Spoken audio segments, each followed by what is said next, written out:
Dice, ¿actuó Adán solamente por él mismo en el pacto de obras? No. Él representaba a toda la humanidad. Y de esta pregunta, niños, surge otra pregunta que es importante para poder entender esta pregunta. ¿Por qué Adán no estaba actuando por él mismo solamente en el pacto? Anteriormente, en las lecciones que han tenido del catecismo, se ha dicho que Dios hizo un pacto con Adán.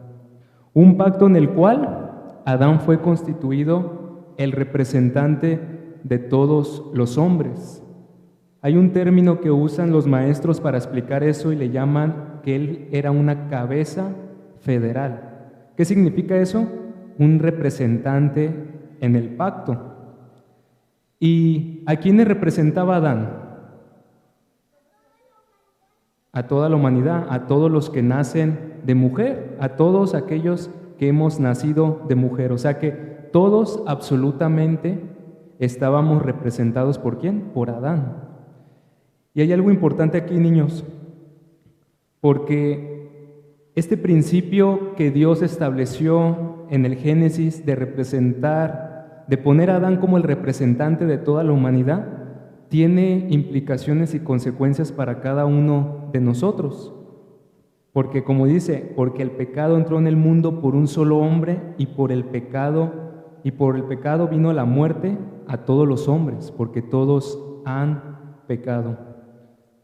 ¿Alguien sabe algún ejemplo que se pueda asemejar a cómo Adán representa a los hombres? ¿A alguien se le ocurre alguna idea de cómo? Perfecto. Perfecto. Todas las determinaciones, todo lo que ellos decidan ante otros presidentes de otros países va a tener consecuencias para cada uno de nosotros. Si ellos toman buenas decisiones, va a haber beneficio para todos los ciudadanos de ese país. Pero si toman malas decisiones, en consecuencia, ¿qué habrá? Habrá perjuicio, va a haber mal sobre la sociedad. Es por eso que un mal gobernante, los hombres que están en puestos altos, deben de gobernar con todo el temor delante de Dios. Y nuestro primer padre fue puesto como el representante de toda la raza humana, de todos los hombres que iban a nacer de él y de su esposa por generación ordinaria. Lo que él hiciese, si Adán obedecía el pacto, ¿qué era un pacto? ¿Recuerdan que era un pacto?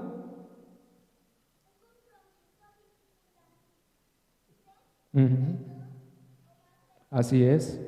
¿Y quiénes eran los que estaban vinculados, comprometidos en ese pacto? Adán y Eva, pero ¿hacia quién? Hacia Dios.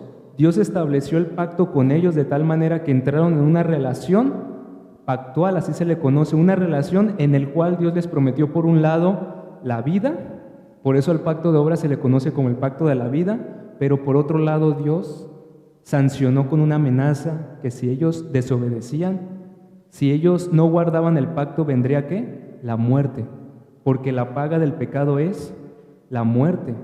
Si comían del fruto prohibido, que era el símbolo de la expresión del pacto, del fruto del árbol del conocimiento de la ciencia del bien y del mal, ¿qué iba a pasar? Iban a quebrantar el pacto y en consecuencia acarrearían las consecuencias del pecado.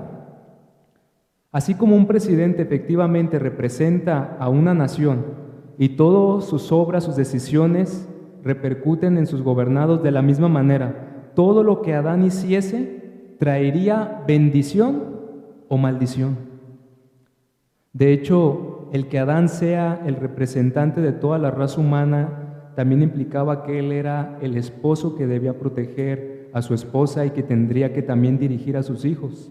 Aquí también puede haber una exhortación para los padres, pues, así como un padre, si es negligente en verdaderamente encaminar a la voluntad de Dios a su familia, él traerá lo mismo, o bendición por un lado, o por otro lado, la bendición.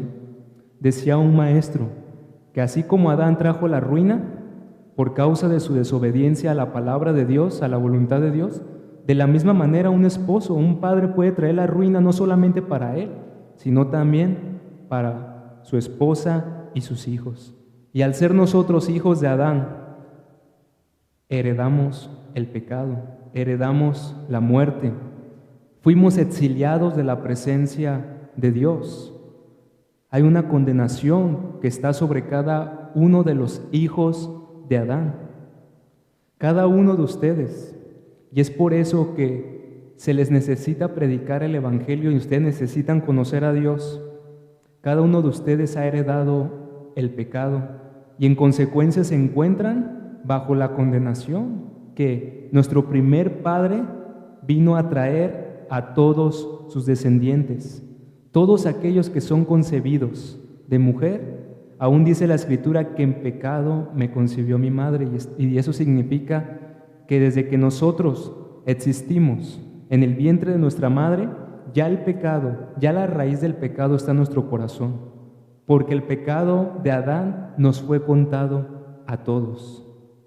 Dice la misma Escritura en Romanos capítulo 5, verso 18, dice que por la desobediencia de uno vino a todos los hombres la condenación, por la desobediencia de uno.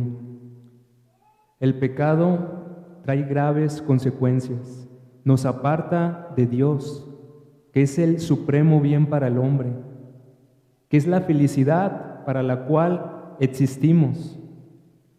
El pecado es tan terrible que nos separa de la presencia de Dios y en consecuencia produce en nuestro corazón un corazón malvado que principalmente se inclina al mal. Es por eso que por naturaleza lo que principalmente persiguen los niños desde su edad temprana es el pecado. Tan solamente bastará con ver a un niño para poder darnos cuenta que ese niño ha heredado el pecado. Algunos pensaban que el pecado se heredaba o más bien se aprendía al ver la conducta de los hombres, pero incluso ha habido investigaciones de niños que han crecido solos, que fueron incluso criados por animales, pero que la raíz del corazón de los niños está inclinada al mal. Todos tienen el principio del pecado, pero aquí lo más fundamental, así como Adán representaba a todos los hombres, a todos sin excepción, no solamente a los adultos, a todos, desde el más pequeño hasta el más grande de los hombres. A todos y a cada uno de nosotros Adán nos representaba. Y si esto es verdad, tenemos una grande necesidad de que alguien quite la culpabilidad, que alguien nos libre de la condenación, que alguien nos lleve nuevamente a la comunión con Dios, porque estamos separados de la presencia de Dios. ¿Saben cómo es que Dios nos perdona? ¿Saben cómo es que Dios nos salva?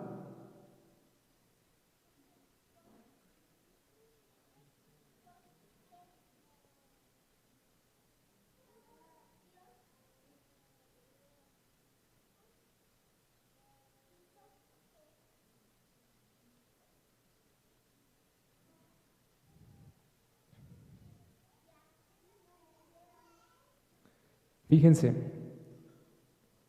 de la misma manera en que la caída, en que las consecuencias del pecado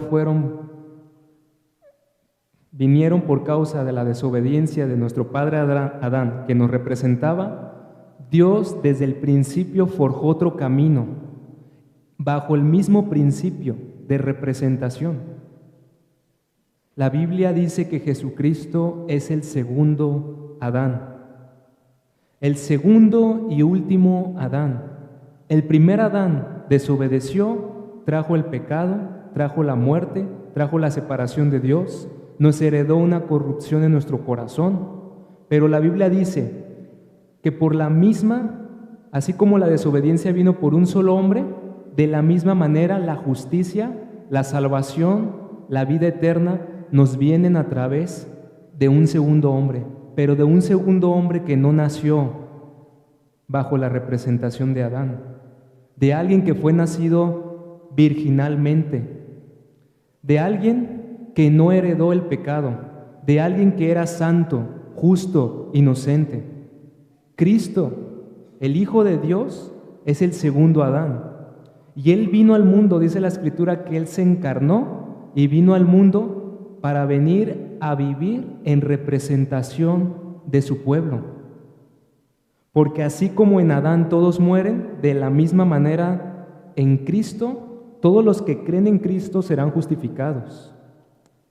Lo más importante aquí, niños, es que ustedes entiendan que las consecuencias del pecado de Adán están en lo más profundo de sus corazones. Ustedes no son ajenos a esta verdad. Esta verdad también tiene que ver con ustedes, porque ustedes también han pecado en contra de Dios y merecen el juicio de Dios. Pero Dios es rico en misericordia y en su gran amor con que nos amó, envió a su Hijo, al eterno Hijo, a su amado, y lo puso a Él para que viviese la vida que ninguno de nosotros ha vivido, pero también para que llevase el castigo de nuestros pecados. De la misma manera en que nosotros heredamos el pecado y fuimos condenados, de la misma manera el Señor puede darnos vida, perdón y salvación, pero hay una condición: la fe, creer y arrepentirnos. Esto no sucede en automático. Con Adán sí sucedió así. Cuando él pecó, todo se vino abajo, se derrumbó todo lo que Dios quería para esa primera pareja. Fueron expulsados del huerto del Edén. Pero lo que Cristo hizo, lo hizo para todos aquellos que en Él creen. ¿Cuántos han creído en el Señor Jesucristo? La Escritura dice: el que en Él cree no es condenado. El amor del Padre se manifestó en que nos envió un Salvador.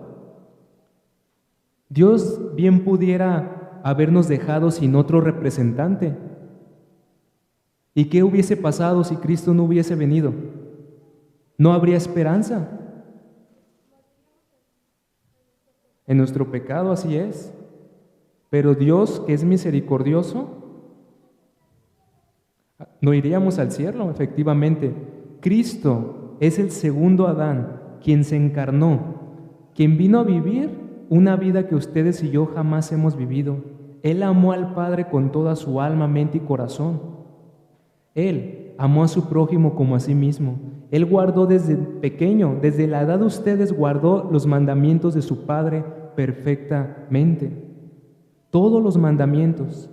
Pero Él hizo esto para que a través de su obediencia, de su vida, esa vida que Él vivió nos sea contada a nosotros como si hubiésemos vivido la vida de Jesús. Pero también era necesario que se pagase el castigo de nuestros pecados. ¿Y qué fue lo que hizo el Señor Jesucristo? Se entregó, fue levantado en una cruz y recibió el castigo de Dios, recibió el exilio de Dios. Él fue separado de su Padre, experimentó el juicio que nosotros merecíamos, la condenación de nuestros pecados, para que nosotros pudiésemos ser perdonados. La condición para que ustedes puedan participar, porque dice: ¿Adán actuó solo o para sí mismo solamente? No, representaba a toda la humanidad, pero en Cristo no es así. Cristo vino a representar a su pueblo ante Dios, y solamente alcanzarán el perdón y la salvación los que creen en Él. El que en Él cree no es condenado, pero el que en Él no cree ya ha sido condenado. Entonces, el llamado para ustedes es que confíen en el segundo y perfecto Adán, en el Adán que obedeció, que fue incluso tentado por la serpiente, igual que nuestros primeros padres, pero Él aplastó a la serpiente, lo venció con la palabra de Dios. Y aún más, Él amó a los pecadores, y como dice que Él era el Hijo del Padre, que vino a salvar y llevar muchos hijos a la gloria. Él ha venido al mundo para reconciliarnos con su Padre y llevarnos nuevamente a la comunión con Él.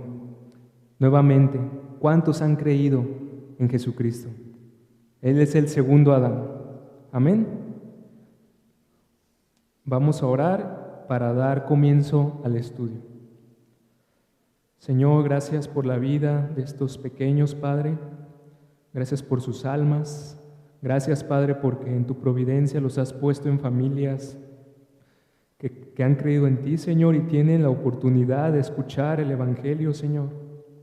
¿Cuántos niños allá afuera no tienen esta bendición y privilegio, Padre? Están sin esperanza y sin ti en el mundo, Señor. Pero hazles entender, Señor, a los padres aquí presentes y a los niños, incluso, Padre, a su corta edad, de qué privilegio es poderse acercar al único Dios verdadero. Permite, Padre, que de aquí, de estos niños, puedan surgir hombres y mujeres regenerados que te sirvan y te amen, Señor.